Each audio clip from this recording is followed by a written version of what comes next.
Hey, everybody. Welcome back. I hope that you had a wonderful weekend and a very happy Easter. I certainly did. It's good to see you all. I want to begin today by just doing a little bit of housekeeping. Um, Friday is my 32nd birthday, and my family are coming. It's the first time I've seen them in 2 years. So I'm going to move my office hours this week to today from 3:30 to 5, and from Wednesday to 12:30, from 12:30 to 2. And I'm available as always to meet with you and take any questions that you might have. Many of you have already met with me to discuss your strategy for the paper. It's been very exciting for me to talk about your approach, and I've already begun to learn so much from you. Keep it coming. Come on in and see me. Office hours is a great time to just chat about the course material or any questions that you have. In some cases, students have asked if we can review reading in lecture. Lecture is not for reviewing assigned reading, but we can review reading during office hours. And I would be happy to go over the reading with you or answer any questions that you have, even talk about a strategy for approaching the reading. We can also look at the key from the midterm, and you can find out exactly what you missed. Some students have asked about notes for the midterm. The teaching assistant didn't have written notes for individual students, but you can certainly come in and see me, take a look at the key, and I'd be happy to talk about where you missed points and what you could do better for the final. These are all things that we can do at office hours. And of course, we can also just have a conversation and just chat. And I enjoy that as much as anything else. So, feel free to come and see me. I'm always here and look forward to any opportunity to connect with you. But of course, if you're ready to go and you've got things in motion with the paper and you feel confident, you don't need to discuss that with me, no problem. You can also use email too. These are all the different ways that we can communicate. Before we continue, does anyone want to ask any questions or make any comments about the class or these sorts of issues?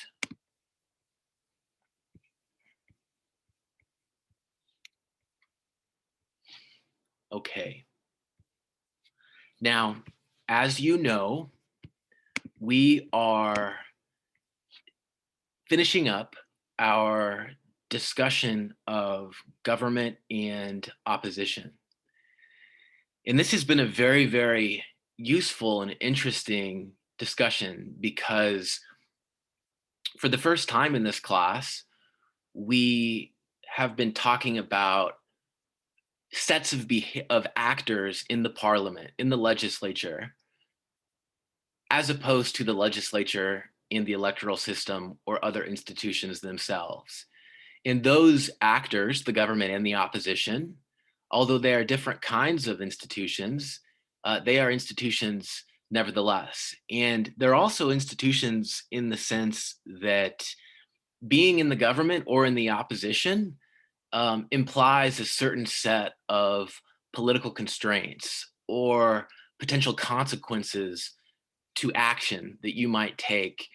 And it really has to do with the ways that your affiliation or your association or your allegiance or your belonging might discipline your political action. And in this regard, government and opposition are every bit as institutional as an electoral system or a set up for executive legislative relations or any other institution that we might discuss. And what we saw on Friday was that we can imagine scenarios where our morality and our ethics are put to the test and where the potential consequences and constraints that come from government and opposition might produce a complicated situation for us on a personal level. And I put you in some situations where you thought through some of these incentives and some of these potential consequences in how the institutions and how the affiliation affected your decision making. And this was a really neat way for you and for me to see the way that these things work. And what we're going to do today is we're going to finish up our lecture on government and opposition. What we're going to do is we're going to walk through some of the various consequences that could have followed from different choices in these scenarios. And we'll use this as a way to talk about it and analyze and evaluate government and opposition and think about some of those issues that arise in environments and settings where our association with one or the other disciplines our action. And eventually I want to show you an example from Australia of recent legislative voting that will help to illustrate many of these same issues. Ultimately, what we'll do is we'll have a discussion about what we learned from this exercise and what this tells us about political behavior and political institutions. So I'm very excited to finish this up. This has been one of the most interesting units for me because, well, partly because my own research has a lot to do with coalitions and political behavior and power relations between coalitions and how institutions and coalitions and political arrangements structure and affect individual behavior. These are issues that loom large in my own research. And so to see you all reckon with these kinds of questions is very fun for me. And I've learned a lot just from seeing these simulations and how they play out when I give you these circumstances and this information. Now, before we get started, I want to take a look at the chat because I think some of you may have asked a question or made a comment. Santiago says, when is the paper due? The response paper is due April 9th. Remember, we moved it back a week. I didn't update the syllabus, but it is due April 9th. You should make every effort to meet the word limit, but if it's close, that's fine too. I don't want you to, include something unnecessary just because you don't have, the last 5 words or something. As long as it's relatively close, generally speaking, that's fine. So the first scenario that I gave you had to do with legislative voting under parliamentarism when you belong to the government coalition in the legislature. And under this scenario, the government to whom you belong, the coalition of, is introducing a bill. And the bill is a confidence matter, which means that voting on this bill could trigger a snap election if the government suffers a legislative defeat on this bill. Now, as a member of the government coalition, you encounter a dilemma. The coalition leaders in the parliament are enforcing a strategy of supporting the government. But for moral and ethical reasons, you personally oppose the bill. I asked you, should you vote for or against the legislation? Now, many of you said, I would vote against the legislation. Even though it might have political consequences, I would care more about my moral and ethical considerations, and those ultimately would loom larger for me when I decide how to vote, and therefore I would vote against the legislation. And this is a perfectly reasonable response because you're a human being in society, and you think about your own commitments, and you think about the need to live a life of integrity. But politicians don't live lives of integrity. They live lives of strategy and power and influence and coercion. This is what they do. Politics is about interests and obedience and control. It's not about integrity and ideas and principles. And the way that I want to establish this and show to you is by pointing out that if you vote against, if you do in fact vote your conscience and you vote against, you might cause you and your party to lose power. Because if you vote against and the government suffers a legislative defeat as a result of your defection, that will trigger a snap election. And your government and party might lose that snap election as a result of the political fallout from that legislative defeat, in which case you would be out of a job and your party would be out of government. But that wouldn't be perhaps the only thing that would happen to you. There would probably be other consequences too. Party leaders could strip you of your committee assignments, even if there's not a new election, and even if the government still wins the vote, they might strip you of your committee assignments. They might do so even if the government loses the vote. They might do so in the future when your government is in majority again. But there might not be a future for you because they might remove you from the party's list of candidates for office. If it's a closed list proportional representation system, that means the party leadership, remember, has exclusive control over the appointment of party members to the legislature after the votes are counted and it's determined how many seats the party gets. These are pretty heavy consequences, right? But this highlights just how difficult and how perilous these political situations are, and how the institutions, including your association with government opposition, will discipline potentially your behavior in ways that are perhaps unsavory and unacceptable to you, but that are perfectly understandable in the context of the game and the rules and the incentives created by the rules of the game. Now, this is a lot, I know, but this is the situation in the set of alternatives and the choice faced by a lot of politicians. And it could be that they get into politics because they don't have any integrity or any principles or any ethics or any morals. But those that do undoubtedly have a big pill to swallow when it comes time to support for a bill that they personally oppose. Now, this is the first dilemma that I gave you, and this is only one of two that I gave you. I also gave you a second scenario. And in the second scenario, we're again engaging in legislative voting under parliamentarism. But in this case, you belong to the opposition in the legislature. So you're in the other coalition. And the government is again introducing a bill. And this bill is again a confidence matter. What that means then is that if the government suffers a legislative defeat, it triggers new elections, and therefore the constitution of a new government upon the creation of a new legislative majority after the election.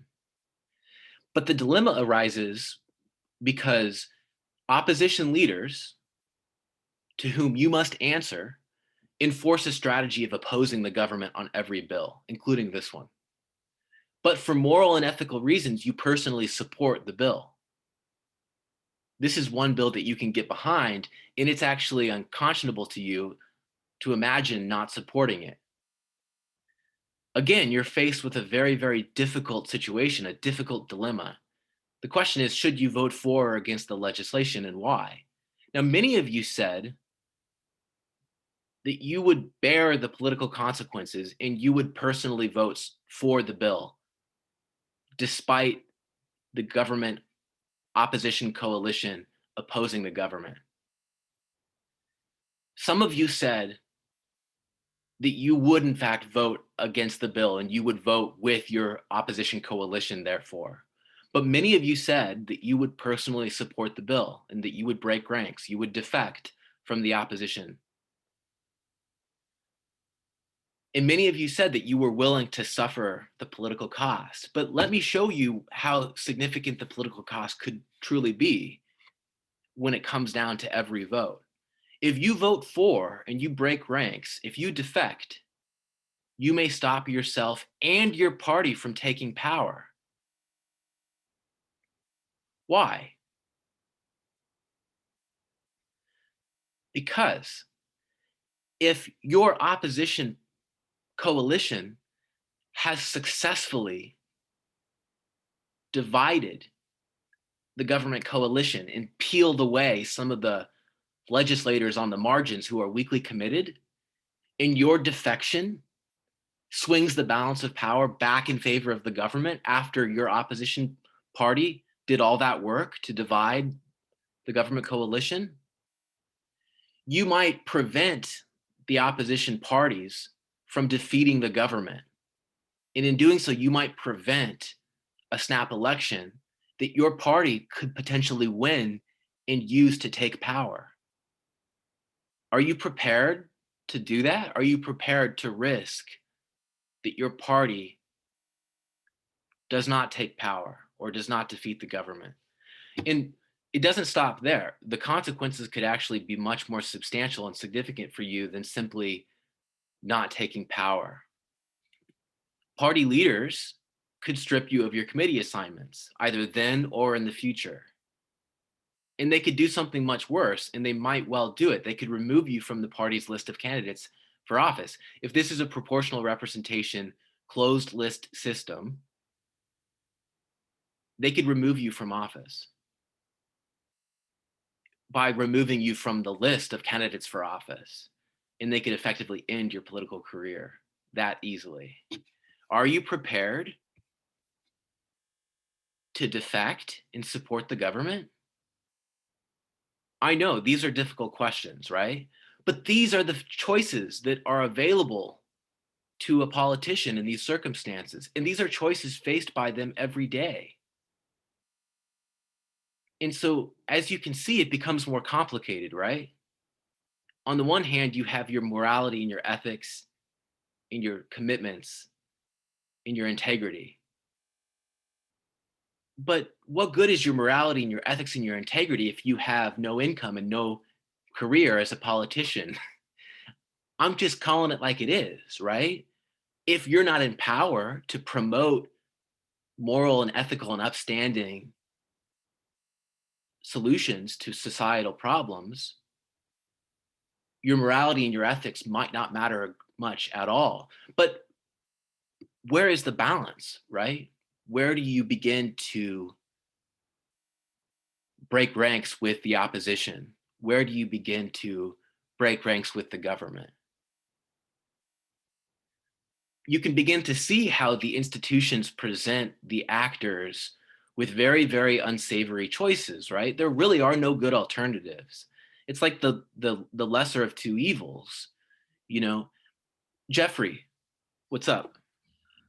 I was gonna ask if is it kind of is it like in the US where if you basically don't win office, you can basically um like a revolving door type of deal, like or like you can join an interest group to basically support candidates that will like is it kind of like the US where if you don't win a seat in parliament, you can just basically join an interest group or join another part of the not the legislative, but like another branch of within the parliamentary system, or is it like not a chance at all? Good question, Jeffrey. Two comments there. First, even in the US, it's still usually preferable to remain in power and survive politically, right? The John Boehners of the world will only leave and go join the pro-tobacco interest groups, when they have no alternative or when they're ready to leave politics, because they'd like to survive in politics as long as possible, so that they could potentially reap the largest reward once they leave, understanding that they can't stay in politics forever. But secondly, and maybe most importantly, other countries don't have the same type of interest group relations that we do. In the US, where we have a pluralistic system where interest groups can exert considerable influence depending upon various factors, you might actually benefit from being part of an interest group, and it might be a satisfying alternative to politics if you lose office or if you're voted out or if the party leadership boot you out. But in many places, it's still preferable to be in power. And I think that it really is a pretty easy decision. And from the point of view of a politician, right? Ostensibly, they got into politics because they want to survive in politics, because they want to remain in power. Um, not wanting to be in power or survive is antithetical to being a politician in the first place. So keeping in mind that there may be something, a life outside of or beyond politics, I think it's still, so obviously very, very difficult, right? It puts you in a position as the politician, the legislator, the party member, the opposition member, of really making a very difficult decision. And on this, I actually want to engage you and hear a little bit of how this information and this knowledge and these potential consequences might affect your own decision making. And before we get there, I'll incorporate a question from Uriel, who says, "Would the outcome be different if the vote was secret?" Um, yeah, potentially, right? But the thing is, I think that legislative voting is more difficult to justify secrecy around because it is your sort of public responsibility to represent your constituents, right? And so the visibility and the transparency of your vote matters a great deal, and it matters in a way that your personal private vote as a citizen on election day doesn't, right? Your secret vote on election day needs to be secret for other reasons. But as a legislator, it might matter if and be different if your vote was secret. But I don't know if that can be possible on those issues that are of such grand importance that they become confidence matters. But Uriel, I think that your intuition is correct, right? If it was secret, that might protect legislators from the fallout or from the consequences of voting in their conscience, right? But maybe that's why the absence of secrecy around these votes is so significant. You better believe, as we saw, that the party whip, the government, the leadership, they care a lot about enforcing discipline, and they're running up and down the aisles, making sure that all the legislators are voting with either the opposition or the government, depending upon which side we're talking about. But Uriel, I think your intuition is correct, and on this, I'm going to begin to incorporate and engage you, and I want to launch a poll. And the basis for this poll is that on Friday, many of you, most of you, said that you would vote your conscience and that you would break ranks with either the government or the opposition, and you would vote in keeping with your morality and your ethics. Now, I want to ask you, you know, and I'll give you a poll. I'll launch in a moment. After seeing some of the potential consequences, would you still oppose your party? And hopefully, this can help us to ignite some discussion, and we can maybe reflect on some of the issues and some of the incentives that arise when we consider the force and the impact of the institutions. So let me launch a poll, and I'll give us some time to do this.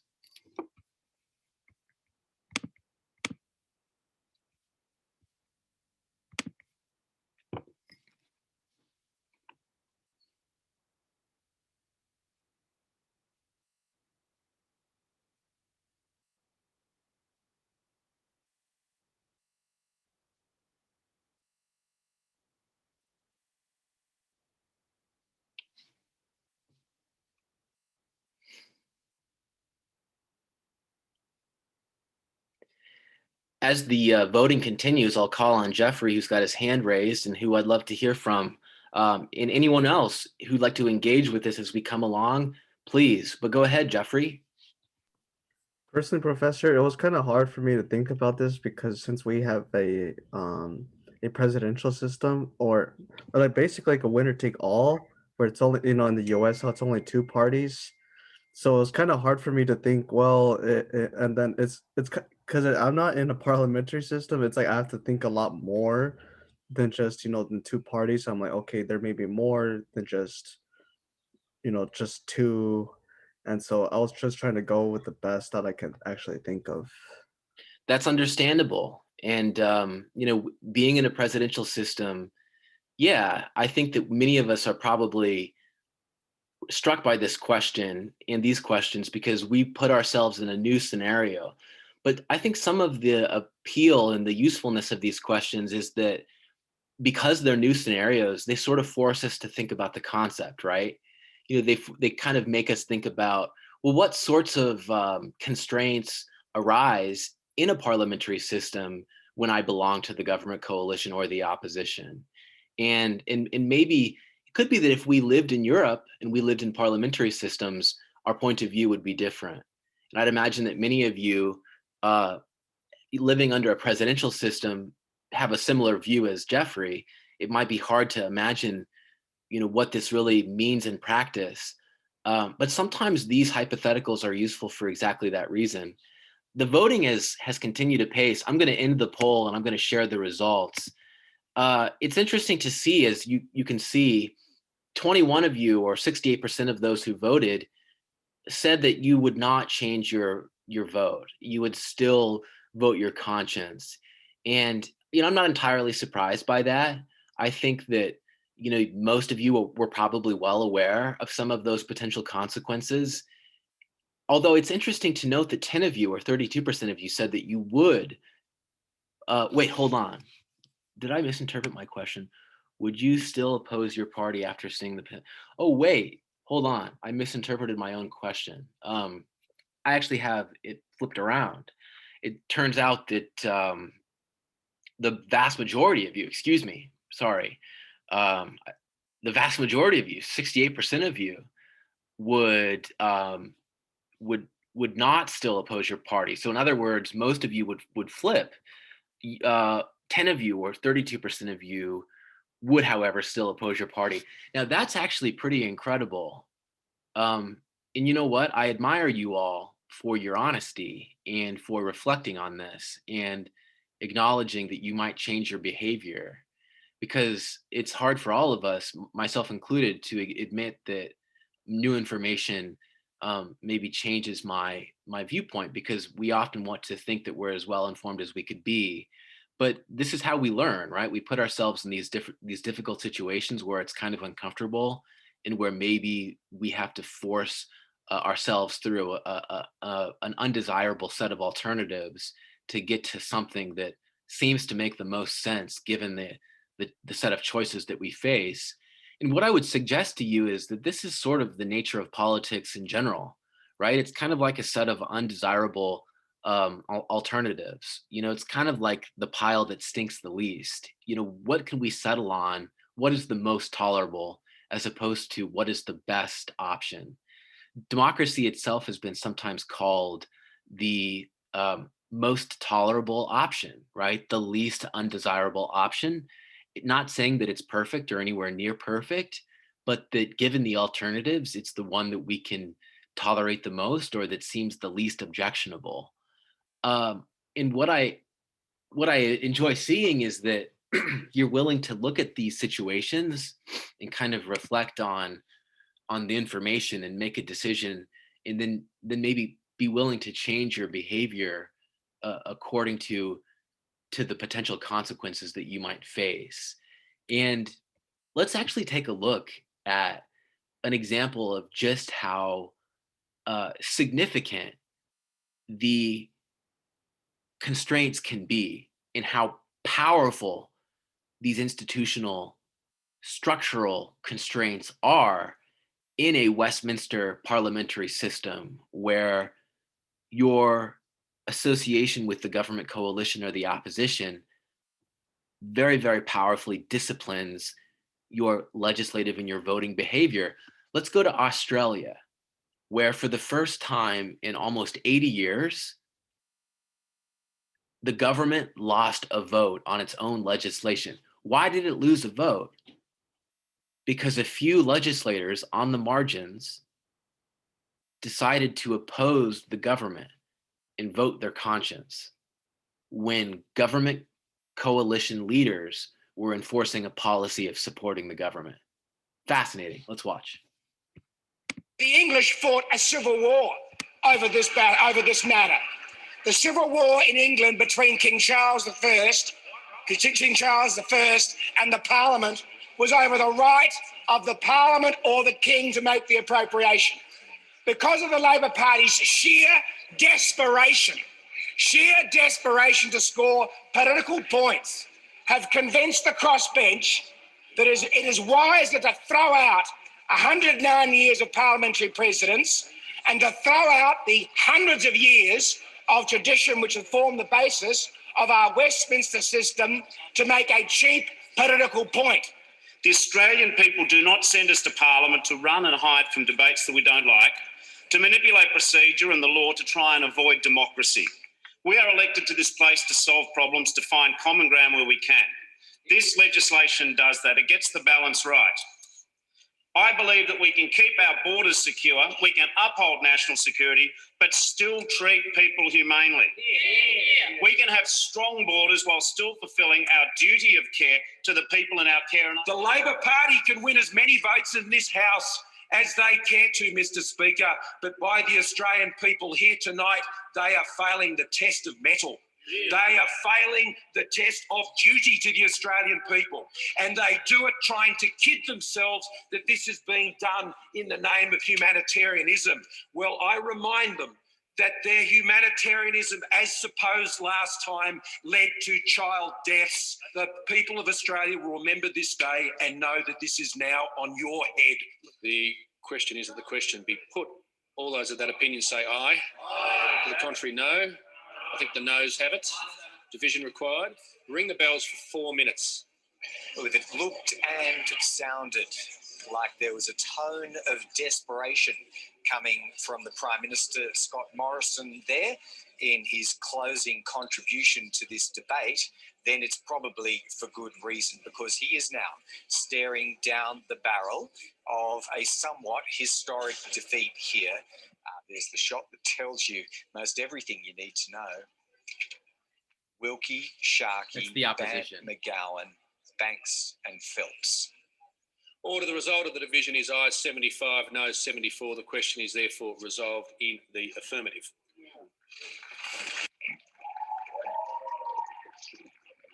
Members in the galleries, the next item of business is the Standing Committee on Health and Aged Care by the member for North Sydney.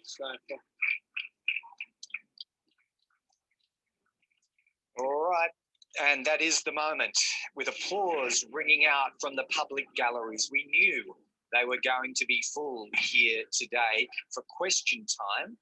Not too many people had predicted that at 13 minutes past 6 here in Canberra, there'd still be a reasonably large number.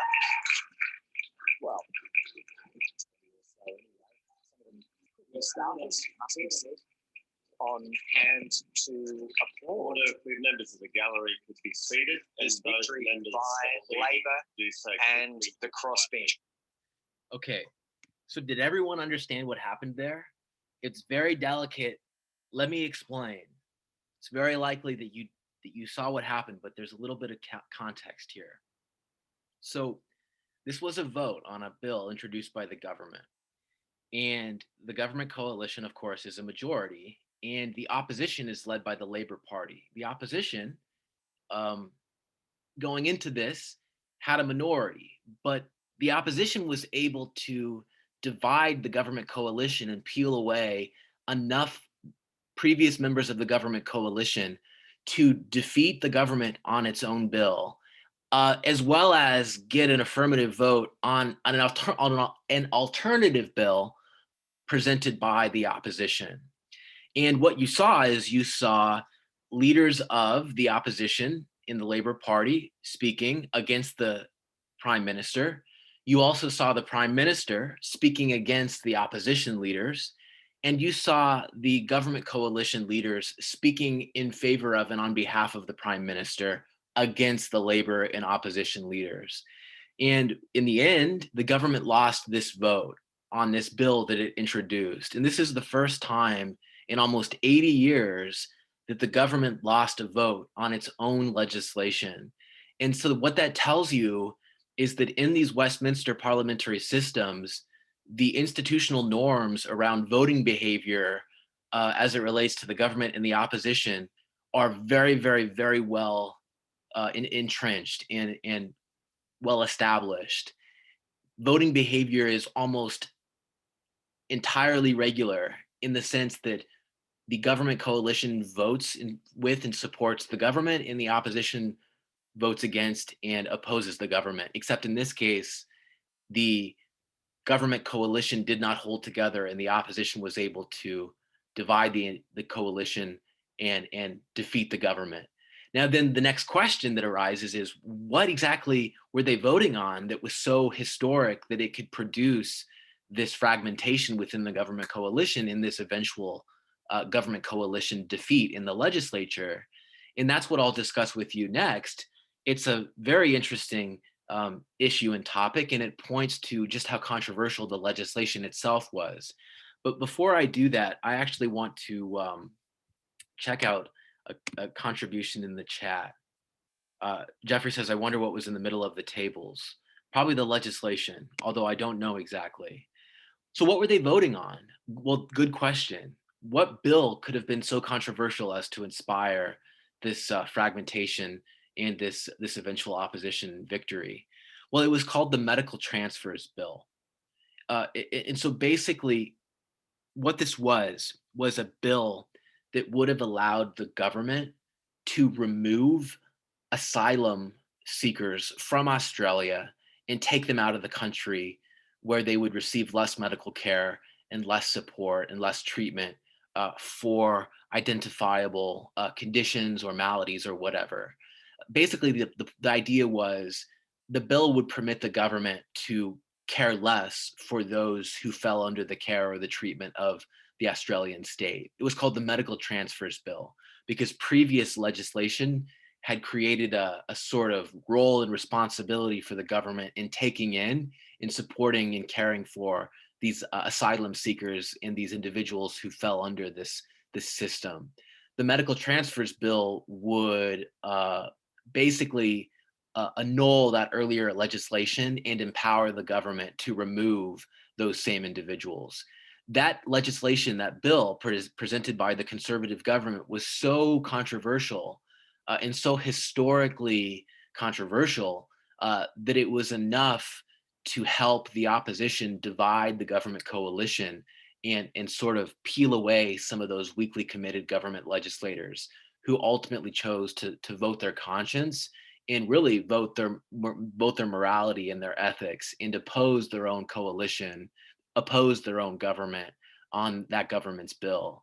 And so it was the Medical Transfers Bill that was sufficiently controversial to inspire this government legislative defeat, this historic government legislative defeat.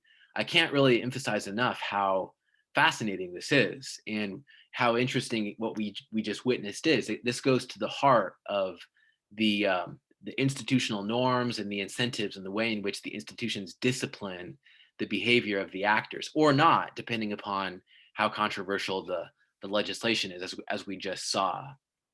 So what I want to ask you is the following, and I want to have an oral discussion with you where we have an open and frank conversation about legislative voting in Parliament and, well, about what we learned about politics from this exercise. And I want us to be open and frank and reflective. And I'd like you to please use the microphone and work on sharpening or maybe flexing our oral discussion skills and talk and discuss our viewpoint or what we took away from this exercise. Does anyone want to get us started and make a comment about what they learned from this exercise? Yes, Jeffrey. What I learned was, I remember we learned this a couple weeks back already from the previous topics, but it basically reminds me of how easy parliamentary systems can break down and how easy it is for to basically for it's a lot easier for the government to break down and a lot harder to actually to reconstruct it and to basically have a party in power again, because that government can basically break down again, if they basically have a vote of no confidence. And that's to me a very alarming, because it's like, how many times do you want the government to break down and to basically have like this cycle of just parties that just keep opposing and saying, oh, we just want to basically keep our party in power, so we're basically going to break it, and then basically have to run for elections again. And it's basically a complicated mess, because you can basically break. I don't want to say the word destroy, but I would just say that they are easy uh, to basically break down, but hard to construct again. Yeah. So Jeffrey, this is a really interesting point, and they are kind of fragile, right? In the sense that if the government loses a legislative vote and it's a confidence matter, that triggers new elections, and the government breaks down, and there's an entirely new majority, a new election, and new prime minister, a new government. And in that regard, it seems as though parliamentary systems might be more fragile and more vulnerable than presidential systems. But what's interesting is that, as we saw earlier in the semester, in places in Europe, governments on average actually last hundreds and hundreds of days, although some have lasted only a few days. The longest ones are, on average, they last 700 or 800 days long. And so it's interesting to think about the potential for collapse, but also the relative endurance of many of these governments in these parliamentary systems. And I think that underscores the strength of the institutional norms and the way in which they do discipline the behavior of the actors. Very interesting, Jeffrey, and thank you for sharing. Jake, and then Efren. Jake, do you want to make a comment? Yeah, so when this discussion started and the question came up about like which way we would vote, I was immediately kind of like, oh yeah, just like vote your conscience, vote your morals, that kind of thing. Um, and after the all the discussion that we had and everything, I definitely get the other point about you know, the strategic advantages of voting with the party to stay in power to hopefully like change things later. Um, so then I kind of got towards more like, okay, I'm still like a yes on vote your morals and everything. Um, but I could see sometimes not doing that just in order to stay in power if the stakes aren't so high. But then seeing the example that we just saw, that kind of reinforced my original thought, because like my whole thought process the whole time was like, okay, well, if lives are at stake, and like people's livelihoods are kind of being voted on and being kind of messed with here, obviously I don't want to sacrifice people's well-being and livelihoods for the sake of my own political career. So it was nice to see, um, in the example that you just showed, that people also made that decision and Yeah, voted against it. So it's like I could see both sides, but I think I just feel like I'm more informed on both of the arguments now. totally. Um, and I'm not so just leaning to one side. Yeah, and that's what's so useful about the example we just saw from Australia too. It's like there are examples where people break away and defect based on their view, or based on the issue at hand. It's not unheard of. And what's more, and to Jake's point, one thing I didn't tell you about the Australia example I just gave you is that it was not a confidence matter. So what that means is that the government's defeat, that legislative defeat, did not trigger a new election. Now, the government's legislative defeat might have shown it to be relatively weak, and that might affect it in the next elections if there's a political consequence. But the defeat itself did not trigger a new election. And so that might be part of the reason that some members of the government coalition were comfortable breaking away and defecting. And I think Jake's point is really good, because it shows you that, look, you can still consider the strategic advantages while balancing them against the ethical and normative considerations that might be more or less important based upon the bill.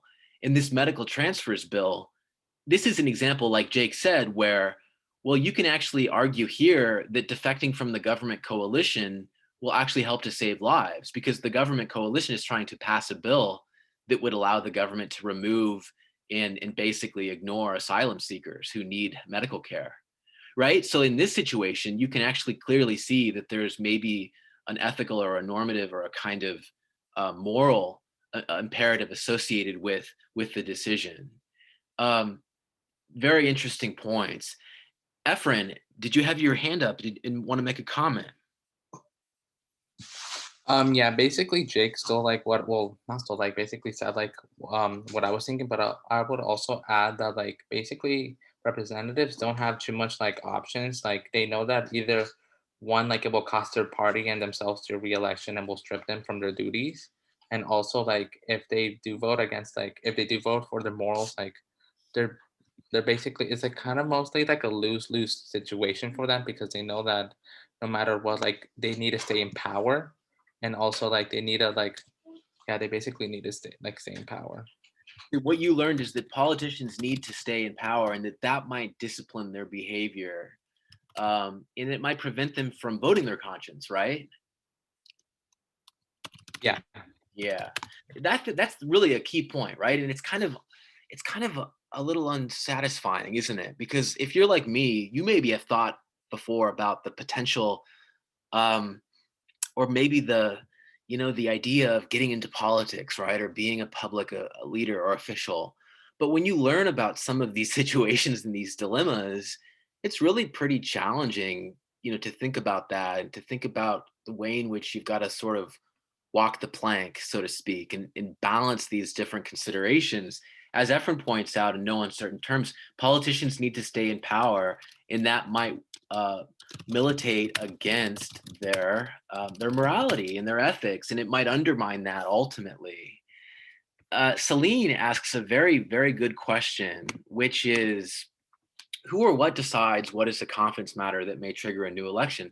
So, for example, in Australia, why is it that the medical transfers bill was not a confidence matter, and what makes it so that a legislative bill is a confidence matter? Well, there really are a couple ways, Celine, although it can vary from country to country.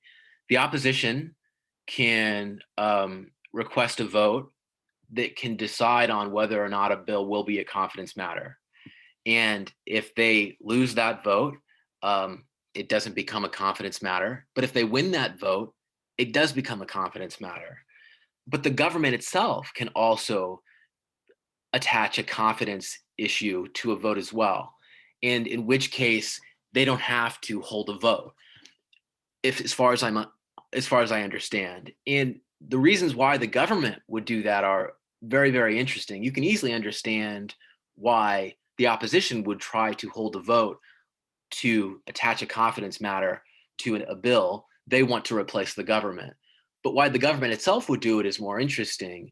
Sometimes governments think that they're easily likely to win the vote, and that therefore they can shore up their position and demonstrate their capacity or their power or their survival by holding a vote that they'll easily win. But sometimes they don't win those votes, and they're misinformed, or they don't have all the information, and the opposition can defeat them in a confidence matter. But it's often the case that they think that they can win, and that they might actually get some advantage from holding the vote. But just as often, or more often, it's the opposition who can win a vote to attach a confidence matter to a bill. And so there are some variations from country to country, but that's generally how it works. It's very interesting. Parliamentary systems are different than presidential systems for these reasons and more, as you know. But one thing about presidential systems that's clearly important when it comes to this discussion is that they have independent survival, the legislature and the presidency. And so although many presidencies and many governments and presidential systems, do rely on legislative coalitions to govern, the loss of support in a legislative defeat doesn't necessarily imperil their survival or imperil their agenda or snap or trigger a new election. By definition, they survive independently. Listen, everybody, we are done with our lecture about government and opposition. And I have to tell you, I think that this was the best one yet. I really enjoyed this so much. I learned a lot from you.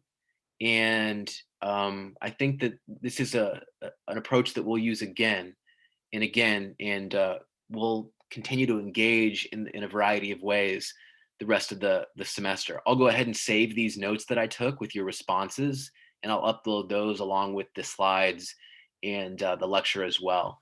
But thanks so much for being here. As always, I'm going to let you go, and I'll see you on Wednesday.